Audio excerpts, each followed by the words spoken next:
성경은 생명의 책입니다. 그래서 임종 장면에 대해서는 좀처럼 길게 다루지 않습니다. 아브라함의 죽음은 3절로 묘사가 되는데 창세기 25장 7절에서 9절에 아브라함의 향년이 175세라 그의 나이가 높고 늙어서 기운이 다하여 죽어 자기 열조에게로 돌아가매 그의 아들들인 이삭과 이스마엘이 그를 마므레 앞 해쪽 속 소알의 아들 헤브론의 밭에 있는 막벨라 굴에 장사하였으니 라고 기록합니다. 아브라함의 아들 이삭의 죽음은 2절입니다. 창세기 35장 28절에서 29절에 이삭이 나이가 180세라 이삭이 나이가 많아 늙어 기운이 다함에 죽어 자기 열조에게로 돌아가니 그의 아들 에서와 야곱이 그를 장사하였더라고 합니다. 그렇게도 위대한 요셉의 죽음은 단 한 절입니다. 창세기 50장 26절에 요셉이 110세의 죽음에 그들이 그의 몸에 향재료를 넣고 애굽에서 입관하였더라고 합니다. 그뿐만 아니라 신약의 제자와 사도들의 죽음은 기록조차 하지 않습니다. 성경은 죽음을 이긴 생명의 이야기, 구원의 이야기이기 때문에 죽음에 대해서는 아주 잠깐 지나가 버립니다. 이런 성경 기록의 관점에서 오늘 우리는 야곱의 죽음에 대해 놀라지 않을 수가 없습니다. 야곱의 죽음 이야기는 창세기 47장 후반부에서 시작이 되어서 49장에 끝이 납니다. 그래도 야곱의 죽음 이야기는 끝나지 않고 50장 중반까지 장래 이야기가 계속됩니다. 야곱의 죽음 이야기는 무려 4장이나 계속되고 그 죽음에 대해서는 3부분으로 나누어서 기록하고 있습니다. 첫째는 야곱이 그의 사랑하는 아들 요셉을 불러서 자신의 몸을 애굽이 아닌 가나안 땅에 묻어달라고 유언하는 것이고, 둘째는 야곱이 요셉과 요셉의 두 아들 므낫세와 에브라임의 머리에 손을 얹고 축복하는 부분이고, 셋째는 야곱이 요셉을 포함한 모든 아들들을 불러서 그들로부터 시작될 12지파의 장래에 대해서 예언하고 있는 기록입니다. 야곱의 죽음을 왜 이렇게 길게 기록했을까? 다른 족장들과 사도와 선지자들의 죽음에 대해서는 한 절씩 때로는 그것도 기록에 남기지 않는데 왜 이 야곱의 죽음에 대해서는 이렇게 성경에 길게 기록하고 있는가? 그의 죽음은 또 다른 생명의 이야기이기 때문입니다. 야곱의 죽음은 하나님의 나라가 다시 시작되고 있음을 보여주는 죽음이기 때문입니다. 이 시간 야곱의 유언, 그 첫째 시간으로 창세기 강해 계속하고자 합니다. 우리 모두에게 하나님의 은혜가 임하기를 소원합니다. 먼저 하나님의 언약 성취를 목격한 야곱입니다. 본문 27절을 보면은 이스라엘 족속이 애굽 고센 땅에 거주하면서 거기서 생업을 얻어 생육하고 번성하였더라고 합니다. 여러분, 이스라엘의 번성은 하나님의 구원 계획이고 하나님의 약속입니다. 지난날 하나님께서 아브라함을 소명하실 때를 생각을 해봅니다.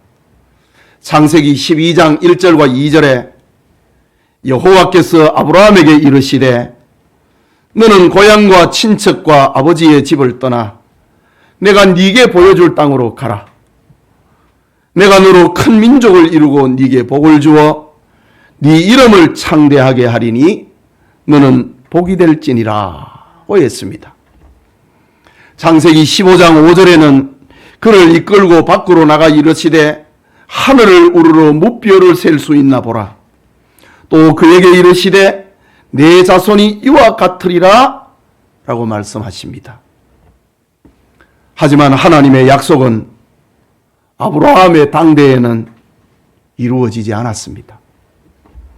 아브라함과 사라가 죽은 자처럼 되었을 때 기적적으로 아들 이삭을 낳는 것으로 아브라함은 만족해야 했습니다.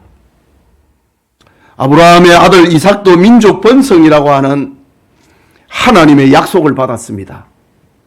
창세기 26장 24절에 그 밤에 여호와께서 그에게 나타나 이르시되 나는 네 아버지 아브라함의 하나님이니 두려워하지 말라.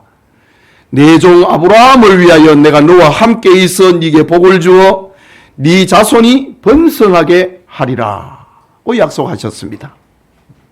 그럼에도 이삭 역시 자신의 당대에 번성하게 되는 약속을 보지 못했습니다. 이삭과 아내 리브가가 그 사이에 쌍둥이 에서와 야곱을 얻게 됩니다. 그것으로 만족해야 합니다. 그러나 그 두 아들 중에 에서는 하나님 신앙을 버림으로 언약 백성의 길에서 제외되어 버리는 비극을 겪게 됩니다. 이제 야곱의 시대가 되었습니다. 야곱은 네 아내를 통하여서 12아들을 낳고 하나님의 언약이 성취되는 것 같았습니다. 그런데 형제간의 시기와 분쟁으로 꿈의 아들, 비전의 아들 요셉이 없어져 버렸습니다. 그러자 야곱은 인간적인 희망을 접고 죽은 자처럼 살았습니다. 그런데 요셉을 잃은 지 22년 만에 요셉이 살아있고 애굽의 총리가 되었다는 소식에 야곱의 몸과 영혼이 생기가 들어왔습니다. 하나님의 때에 하나님의 방법으로 큰 민족을 이루신다고 하는 약속이 눈앞에 다가왔기 때문입니다. 이처럼 야곱은 온갖 풍상을 겪은 노년기에 애굽 땅 고센에서 생육하고 번성하게 되는 하나님의 약속이 성취되는 것을 그의 두 눈으로 보게 됩니다. 여러분, 우리가 살아갈 때에 때로는 성경에 나타난 하나님의 언약이 공허하고 허황된 것처럼 보일 때가 있습니다. 그러나 하나님의 약속은 성취되지 않는 것이 하나도 없습니다. 예수님은 천지는 없어져도 하나님의 말씀은 약속은 변하지 않는다고 했습니다. 많은 세월이 지나고 험한 역경을 통과하는 과정은 있다 할지라도 하나님의 약속은 허언으로 끝나지 않는다는 사실입니다. 하나님의 약속이 성취되면은 그것은 하나님의 생각과 사람의 생각이 달랐습니다. 본문에서 보았듯이 이스라엘이 생육하고 번성한 것은 언약의 땅이 아니고 이방나라 애굽이라고 하는 장소였습니다. 애굽은 이스라엘의 피난처입니다. 피난 생활은 동서고금을 막론하고 의기소침할 수밖에 없습니다. 사도 바울이 내가 그리스도를 위하여 약한 것들과 능력과 궁핍과 박해와 공고를 기뻐하노니 이는 내가 약한 그때의 강함이라 라는 고백처럼 이스라엘 자손들의 그 약한 장소가 하나님의 뜻을 이루는 언약의 장소가 되었습니다. 이스라엘이 약할 때에 하나님이 언약을 이루는 때가 되었다는 말입니다. 지금 이방인 애굽 사람들은 대기근으로 인하여서 돈이 떨어지고 양떼와 소떼가 없어지고 집과 땅이 없어지고 자기 몸까지 노예가 되는 환난의 날이었습니다. 그런데 하나님께서 그때 이스라엘을 생육하고 번성하게 만드셨습니다. 모든 사람이 안 된다고 하는데 하나님은 되게 하신 겁니다. 모든 사람이 하나님이 안 계신다고 할 그때에 하나님께서는 자신이 살아계심과 자신의 약속을 성취하시는 때로 만들어낸 것입니다. 7년 대기근이라고 하는 그 환란의 날에 애굽 사람들은 먹고 사는 문제로 인하여서 신음하고 노예로 팔려가는 그때에 하나님께서는 이스라엘 자손들에게는 번성의 복을 허락하신 겁니다. 그렇다면 우리 역시 절망의 순간에 오히려 하나님을 믿고 의지해야 됩니다. 기독교는 생존과 번성을 위하는 이상적인 환경을 요구하는 종교가 아닙니다. 번성하기 위한 환경, 생존하기 위한 환경, 그것을 우리에게 달라고 하는 종교가 아닙니다. 기독교는 어려움 속에서 가장 생육하고 번성해 왔습니다. 우리가 어려움 속에 있을 때에 그때가 우리의 믿음이 생육하고 번성할 때입니다. 초기 기독교 박해가 계속이 되는 초기 300년 동안이 그것을 증명하고 있습니다. 순교라고 하는 토양 위에서 교회는 부흥했습니다. 말씀드렸지만은 우리가 어려움 속에 있을 때가 그때가 우리의 믿음이 자라고 번성할 때라는 것입니다. 약한 그때가 우리는 하나님의 힘으로 완전해지고 마른 땅에서 나오는 새순처럼 신앙심이 사기 돋는 것입니다. 말하자면 하나님의 역사는 인간의 한계점에서부터 시작이 됩니다. 우리의 약함이 하나님의 은혜가 시작이 되는 복의 분기점이 되기를 축복합니다. 야곱은 지금 애굽에 내려와 가지고 그것을 체험을 합니다. 야곱이 애굽에서 17년을 더 사는데 그 17년 동안에 자손들이 번성하는 것을 보았다 이거지요.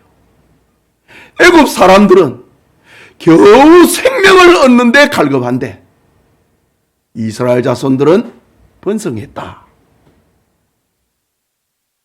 야곱은 그것을 보았다 라는 사실입니다. 그의 둘째로 죽음을 맞이하는 야곱을 봅니다. 본문 28절과 29절을 다시 보면은 야곱이 애굽 땅에 17년을 거주하였으니 그의 나이가 147세라 이스라엘이 죽을 날이 가까우매 라고 합니다. 야곱은 얼마 전에 죽음을 생각했습니다. 가나안 땅에서 죽어 장사되는 줄 알았는데 요셉이 보낸 마차를 타고 애굽 땅 고센에 도착을 했습니다. 그리고 요셉의 인도로 바로왕 앞에 서게 되었을 때입니다. 창세기 47장 9절에 야곱이 바로에게 아뢰되 내 나그네 길의 세월이 130년이니이다. 내 나이가 얼마 못되니 우리 조상의 나그네 길의 연조에 미치지 못하나 험악한 세월을 보내었나이다. 라면서 죽음에 대해서 생각을 했습니다. 야곱이 바로왕을 만나게 되었을 때에 자기 인생을 돌아보면서 끝이 다가오고 있음을 생각했다는 말입니다.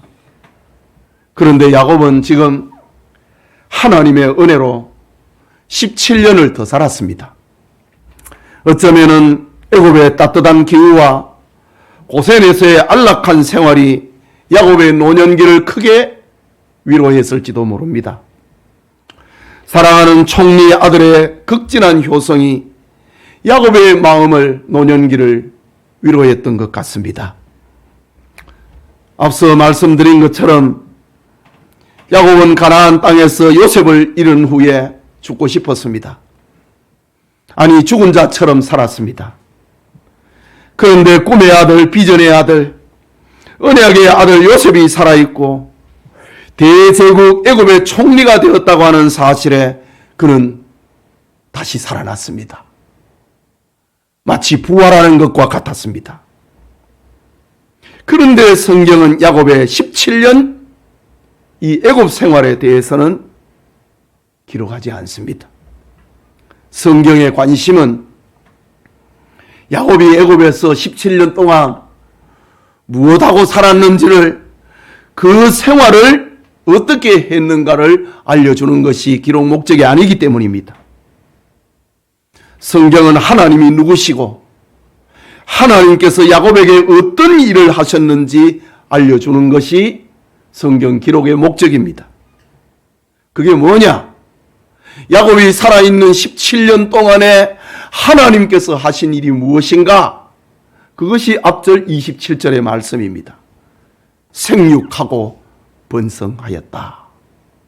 이것이 야곱이 애굽에서의 17년의 삶을 그렇게 이야기를 합니다.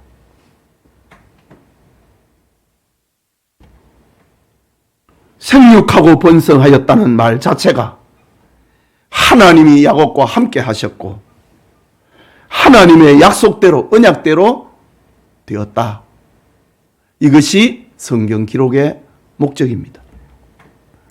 예배드리는 성도님, 이제 야곱은 모든 사람처럼 죽을 날이 다가왔습니다. 오늘 성경에 이스라엘이 죽을 날이 가까우매 라고 합니다. 히브리서 9장 27절의 말씀, 한 번 죽는 것은 사람에게 정한 것이요 그 후에는 심판이 있으리니 라는 말씀과 맥을 같이 하고 있습니다. 죽음을 피할 수 있는 사람은 아무도 없습니다. 죄 아래서 태어난 아담의 후손인 야곱도 역시 죽어야 합니다. 그래서 유명한 설교자 조지 로스는 이 말씀을 주석을 하면서 오늘 우리는 어제보다 우리 인생 끝으로 24시간 더 가까이 가 있다. 1년 전보다는 365일 가까이 가 있다. 힘이 쇠약해져서 죽음이 가까워오고 있다는 경고를 받은 자들이여, 죽음을 만날 준비를 서둘러야 할 때 죽음을 생각해서 떨쳐버린다면 그들의 변명은 힘을 잃게 될 것이다. 죽을 날이 가까울수록 죽음을 생각하고 죽음을 준비를 해야 된다 이거죠. 그런데 사람들은 죽을 날이 다가오면 더 죽음을 잊어버리려고 합니다.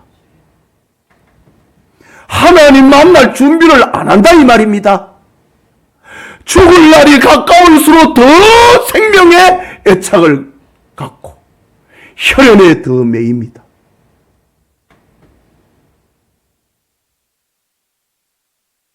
저 상가는 누구 줄까?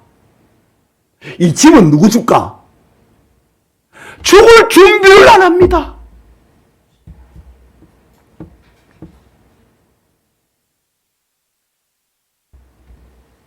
유산 물려주는 것이 죽을 준비가 아닙니다. 죽을 준비는 하나님 만날 준비를 해야 되는 겁니다. 힘이 쇠약해져서 죽음이 가까이 오고 있다는 경고를 받은 자들이여, 죽음을 만날 준비를 서둘러야 할 때 죽음을 생각해서 떨쳐버린다면 그의 변명은 힘을 잃게 될 것이다. 야곱을 보십시오. 야곱은 죽음에 관한 생각을 떨쳐버리지 않습니다. 유산을 어떻게 나눠라? 그 말하지 않습니다.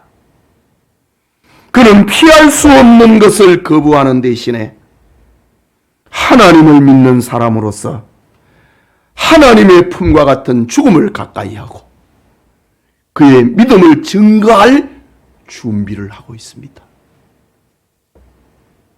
믿음을 전수할 준비를 하고 있습니다.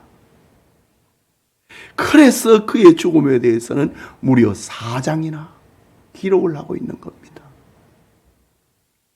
여러분, 버스를 운전하는 기사들은 종점에서 잠시 쉬면서 차를 한 잔 마시고 다시 출발합니다. 하나님의 품은 우리를 쉬게 하고 필요한 것을 공급하여 출발할 힘을 가져다 줍니다. 산을 오르는 사람들의 생존의 원칙은 길을 잃으면 원래의 자리로 돌아가 다시 시작하라 라는 말이 있습니다. 우리 중에 인생길에서 길을 잃었다면, 그래서 방황하고 있다면 야곱처럼 출발점이자 종점인 하나님께로 돌아가야 됩니다. 오늘 성경은 죽음을 앞에 둔 야곱이 인생의 종점이자 출발점인 하나님의 품으로 돌아가는 장면을 알려주고 있습니다. 그래서 야곱의 죽음에 대해서는 기록할 가치가 있다 이거지요. 새 출발을 준비하고 있기 때문에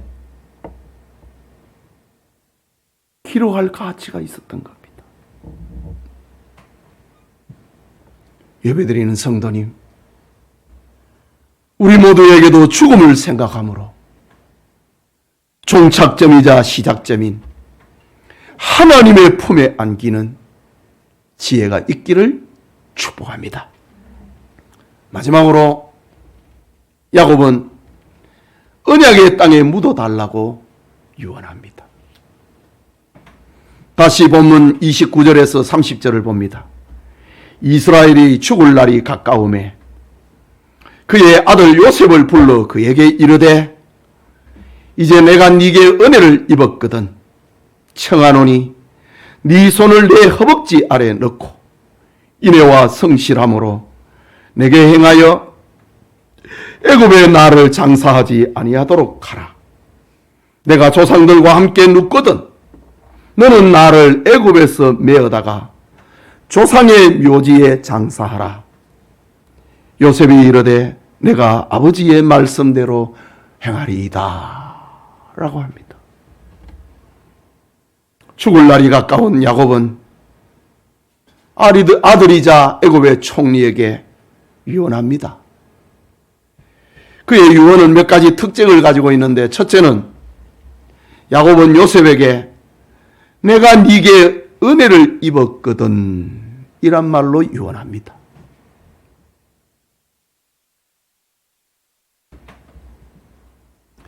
야곱이 요셉에게 은혜를 입었다. 이 말이 무슨 말일까요? 요셉 덕분에 애굽에서 17년 잘 살았다는 말일까요? 그 말 아닙니다.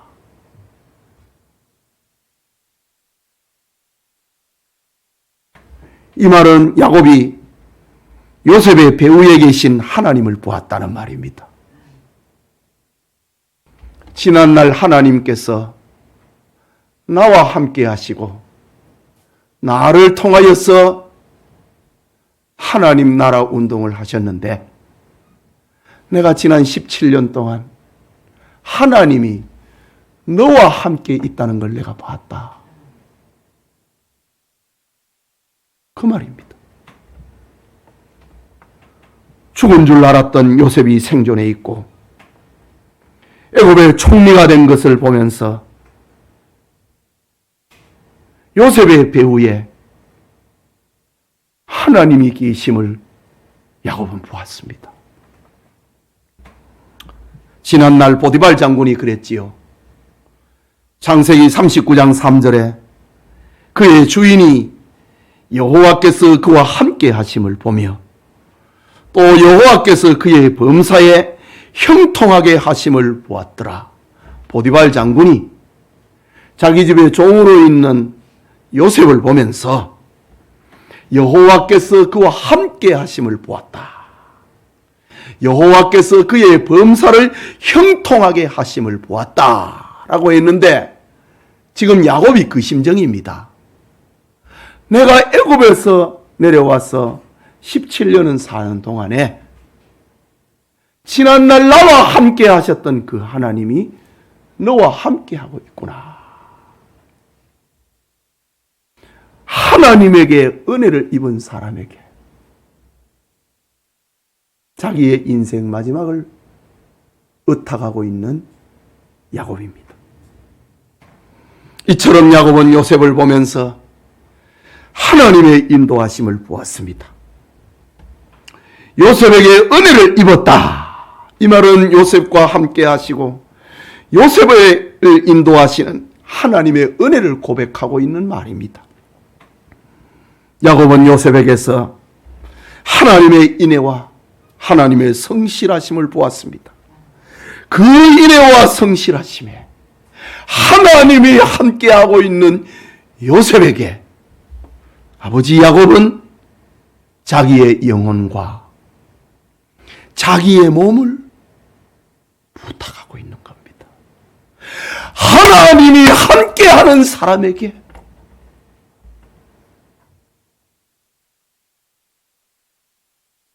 자기 몸을 부탁했다 이거죠. 둘째로 야곱은 자기 허벅지 아래에 요셉의 손을 대게 함으로 유언을 합니다.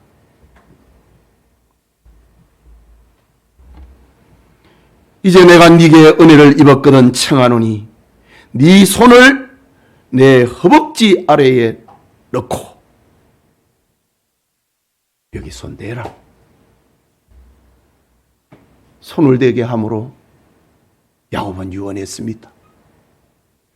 그러면 야곱에게 있어서 허벅지 관절은 무엇을 말하는 겁니까? 야곱의 허벅지는 하나님과의 만남이 새겨져 있는 자리입니다. 사도 바울도 그랬지요. 내 몸에는 그리스도의 흔적이 있으니까 나를 괴롭히지 마라고 갈라디아서에서 그렇게 말합니다. 야곱은 자기 허벅지 관절 아래에 요셉의 손을 끌어다가 앉혀놓고 유언을 합니다. 지난날 야곱이 고향으로 돌아오던 중에 야복 강가에 있을 때입니다. 형 예서가 400명의 군사를 거느리고 다가오자 두려움과 공포에 떨었습니다. 형을 속인 죄 때문입니다. 야곱의 희망과 힘은 오직 하나님밖에 없었습니다. 그는 밤새도록 기도했습니다. 이때 하나님께서 야곱을 찾아오셨는데 야곱은 그를 놓을 수가 없었습니다. 그분만이 자기와 자기 자녀들의 살 길이었기 때문입니다. 이때 여호와의 사자는 야곱의 허벅지 관절을 치면서 자기 몸에서 떨어지도록 만들었습니다. 창세기 32장 24절에서 25절에 어떤 사람이 날이 새도록 야곱과 씨름하다가 자기가 야곱을 이기지 못함을 보고 그가 야곱의 허벅지 관절을 치매 야곱의 허벅지 관절이 그 사람과 씨름할 때 어긋났더라고 했습니다. 그러면서 하나님이 야곱에게 주신 이름이 이스라엘입니다. 하나님과 씨름하는 사람. 야곱은 환난 날에 자기를 만나 주시고 자기에게 새 이름을 주신 언약이 새겨져 있는 허벅지 아래에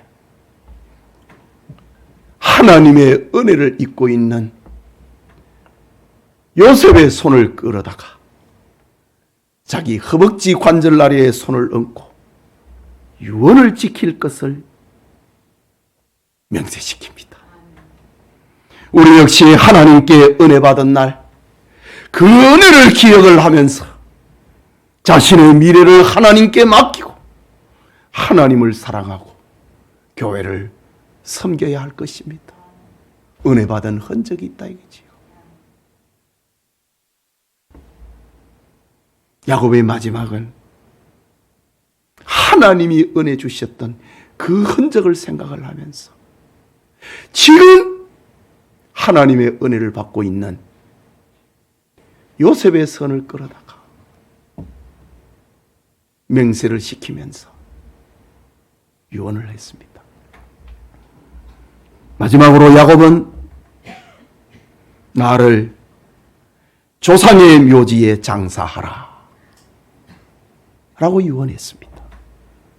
야곱이 말하고 있는 조상의 묘지는 언약의 땅 가나안이고, 가나안의 상징인 아브라함이 헷 사람에게서 은 400세겔을 주고 산 막벨라 굴입니다. 아브라함 당시 헷 사람들은 아브라함과 친했습니다. 그때 아브라함의 아내 사라가 죽자 헷 사람들은 묘지 때문에 고민하고 있는 아브라함을 쳐다보면서 우리의 묘지 중에 어디든지 당신의 아내를 장사하라 라고 이 얘기를 했습니다. 그럼에도 아브라함은 자신이 봐둔 땅이 있었습니다. 자기가 점 찍어두었던 땅이 있었습니다. 그것이 바로 막벨라 굴이었습니다. 은 400세겔을 지불함으로 그저 주겠다고 하는데 아니다. 은 400세겔을 지불을 함으로 아브라함은 자기 소유 매장지로 확인을 해놨습니다. 아브라함은 그곳에 아내 사라를 장사했고 아브라함도 죽어 그곳에 장사되었습니다. 아브라함은 언약의 땅에 대한 하나님의 약속을 믿고 소유 매장지를 값을 주고 삼으로 언약 신앙을 땅에 새겨놓았습니다. 아브라함뿐만이 아니라 야곱이 죽는 그때에도 가나안 땅에는 7족속이 거주하고 있었습니다. 그러나 야곱은 가나안을 하나님이 주신 언약의 땅임을 믿었습니다. 지금은 무덤밖에 우리 소유가 없지만은 때가 되면 하나님이 그거를 우리에게 다 준다. 야곱은 믿었습니다. 그래서 야곱은 요셉에게 자기 몸을 거기에 묻어달라고 유언합니다. 여러분, 성도가 세상에 주는 안일과 쾌락에 집착을 하면은 천국의 가치와 소중성을 볼 수가 없습니다. 그러나 세상 것들을 포기하고 버릴 때 하나님께서 주시는 세상과 비교할 수 없는 천상의 행복을 누릴 수 있는 것입니다. 그런 시각에서 야곱은 조상의 묘지에 나를 장사하라 라는 말로서 자신의 언약 신앙을 나타냈습니다. 야곱은 애굽에서 어떤 풍요를 누린다고 해도 우리는 이 땅에서 나가야 된다. 그걸 생각했습니다. 야곱이 죽음을 앞에 두고 조상의 묘에 장사되고자 하는 소망은 야곱이 자기 인생의 가치를 어디에 두었는가를 보여주고 있습니다. 그는 아들이 총리가 되어 있는 그 기름진 땅 애굽이 아니라 하나님의 약속에 소망을 두었고 죽음 후에라도 약속 안에 머물고 싶었던 것입니다. 계속해서 31절을 보면은 야곱이 또 이르되 내게 맹세하라 하매 그가 맹세하니 요셉이 아버지 그렇게 하겠습니다 라는 말 들었지요. 야곱이 아니다. 맹세해라 라고 합니다. 그 말입니다. 지금 야곱이 또 이르되 아버지의 말씀대로 행하리이다. 요셉이 말을 했는데 야곱이 아니다. 또 이르되 내게 맹세하라 하매 그가 맹세하니 이스라엘이 침상머리에서 하나님께 경배하니라고 했습니다. 야곱이 침상머리에서 하나님께 경배했다고 하는 말은 이제 침상에서 내려올 힘도 없었다는 말입니다. 기력이 다 쇠했다는 말입니다. 그때 그는 하나님께 경배했습니다. 그는 하나님의 품으로 달려가고 있었던 겁니다. 여러분 상상을 해보십시오. 상둥이 아들로 태어나서 팥죽 한 그릇으로 형을 속이고 어머니와 짜고 아버지를 속여서 장자권을 쟁취했던 야곱입니다. 그러나 그것이 죄가 되어서 부모님의 집에서 쫓겨나 이역만리 외갓집으로 도망쳐야 했습니다. 그리고 삼촌이자 장인인 라반과 경쟁을 하면서 속이고 속는 치열한 삶을 살았습니다. 그는 재산을 불리기 위하여서 계략을 짜서 얼룩진 양, 무늬 없는 양으로 재산을 늘려온 삶을 살았습니다. 하나님의 복을 위하여서 일생 동안 숨가쁘게 살았던 야곱입니다. 그런데 이제 모든 것을 다 내려놓고 하나님을 향하여 쫓아가고 있는 야곱입니다. 야곱은 죽음을 앞에 두고 진정한 믿음의 사람이 된 것입니다. 베드로가 십자가에 거꾸로 전설입니다. 베드로가 십자가에 거꾸로 매달려 죽을 때에 전에 내려오는 말, 내가 이제야 주님을 사랑하나이다 라는 말을 남겼듯이 야곱은 그렇게 치열한 삶을 살았는데 그의 임종을 앞에 두고 이제 진짜 신자가 되고 있는 야곱의 모습을 보여주었습니다. 사랑하는 성도 여러분, 그리고 죽음과는 먼 오늘 헌신하는 SFC와 우리 청년 여러분, 19세기에 미국에 폴이라고 하는 신학자가 있었습니다. 그는 공부도 많이 하고 저서도 많이 남겼습니다. 그런데 그는 어느 날 가장 사랑하는 딸을 잃어버리고 맙니다. 딸이 죽어버렸습니다.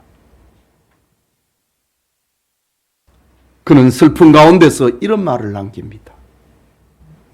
딸을 보내면서 저는 머리로만 배우던 신학이 아닌 완전히 새로운 신학을 배웠습니다.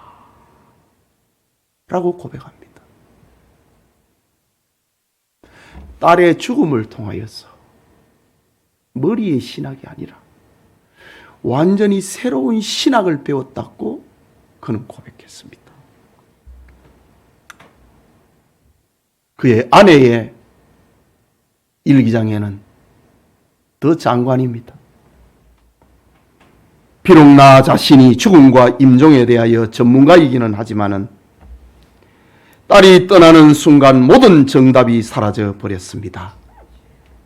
그 순간 내가 원하는 것은 오직 하나님의 눈물뿐이었습니다.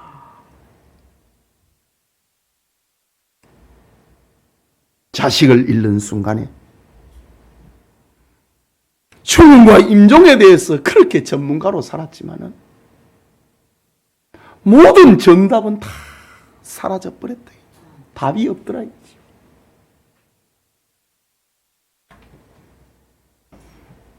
그 순간 내가 원하는 것은 오직 하나님의 눈물뿐이었습니다. 슬픔의 순간에 필요한 것은 하나님의 따뜻한 품밖에 없다는, 그것밖에 위로가 없다는 말입니다. 여러분, 우리가 이 땅에서 돈 많이 벌고 건강하게 장수할 수 있습니다. 자식들 다 좋은 대학 나와서 좋은 직장 얻고 훌륭한 손자, 손녀를 낳고 자손이 번성할 수도 있습니다. 그래서 야곱처럼 노년이 지난 고통을 다 잊을 정도로 행복해질 수도 있습니다. 그러나 그 좋은 것들을 다 모아도 한순간입니다. 지나가는 것입니다. 우리의 참된 기쁨은 야곱이 그랬던 것처럼 하나님의 언약과 하나님의 품에 안기는 것밖에 없습니다. 야곱이 요셉에게 자기 몸을 언약의 땅에 묻어달라고 한 유언은 그가 죽음 직전에 무엇을 붙잡았는가를 보여주고 있습니다.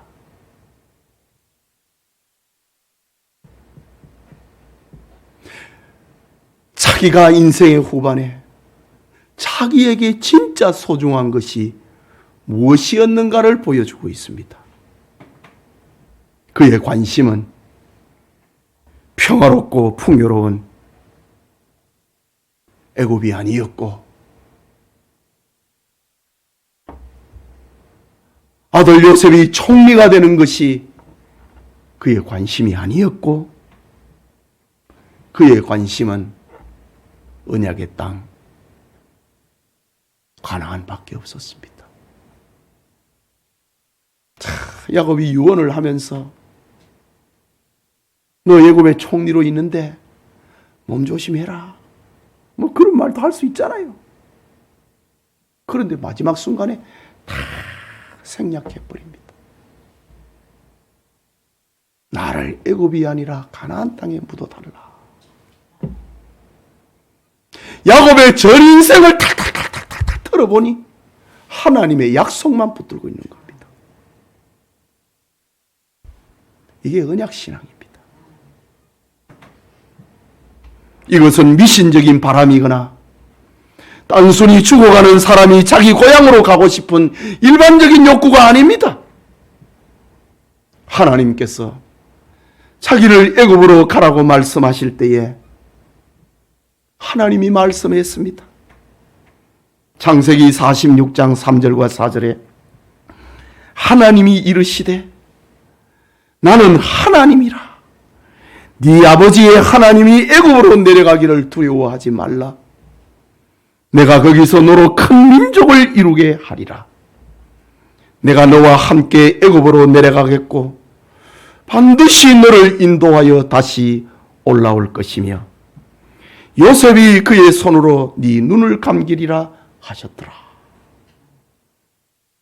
지금 야곱은 하나님만 붙들고 있습니다.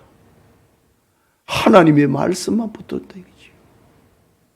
거기서 다시 올라간다고 했다. 큰 민족을 이룰 것이고 다시 올라간다고 했다. 야곱이 임종을 하는 순간에 내 죽은 육체라도 먼저 가야지. 하나님의 언약이 새겨져 있는 그 땅에 내가 먼저 가야지. 야곱은 하나님께서 자기 자손들을 애굽에서 큰 민족을 만드시고 반드시 가나안으로 인도할 그날을 기다렸습니다. 그곳에 먼저 가 있고 싶었습니다. 그뿐만 아니라 자신의 후손 중에서 메시아가 태어나 하나님의 구원 역사를 완성을 할 때에 자기 몸이 거기에 누워 있기를 소망했던 겁니다. 그래서 예수님 시대에 한번 보십시오. 사마리아 여자가 야곱의 우물 곁에서 물을 깃는 사마리아 여자의 모습을 보잖아요. 야곱은 이렇게 언약의 땅에 자기가 거기에 묻혀 있기를 자기의 후손 가운데서 등장하실 메시아가 구원 역사를 이룰 그 땅에서 죽은 육체라도 머물기를 원했던 겁니다. 여러분, 하나님의 약속은 생존이 아니라 생명과 연결이 되어 있습니다. 다시 말합니다. 하나님의 약속은 우리가 무엇을 먹을까, 무엇을 먹을까, 마실까 생존의 문제가 아니라 생명과 연결이 되어 있습니다.